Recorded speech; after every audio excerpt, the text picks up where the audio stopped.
The first of two refurbished C-130H Hercules transport aircraft from United States acquired for Philippine Air Force PAF, has landed at Joint Base Pearl Harbor-Hickam, Hawaii, United States Pacific Air Forces (US PACAF) said on January 28. Airmen assigned to the 179th Airlift Wing, Ohio Air National Guard, Mansfield, Ohio, arrive at Joint Base Pearl Harbor-Hickam, Hawaii with a C-130 Hercules to be delivered to the Philippine Air Force, US PACAF said.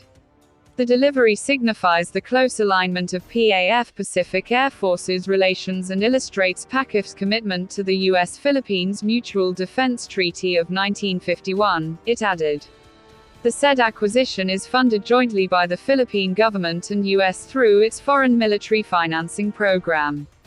Arrival of the first aircraft was scheduled last year but was affected by the ongoing pandemic.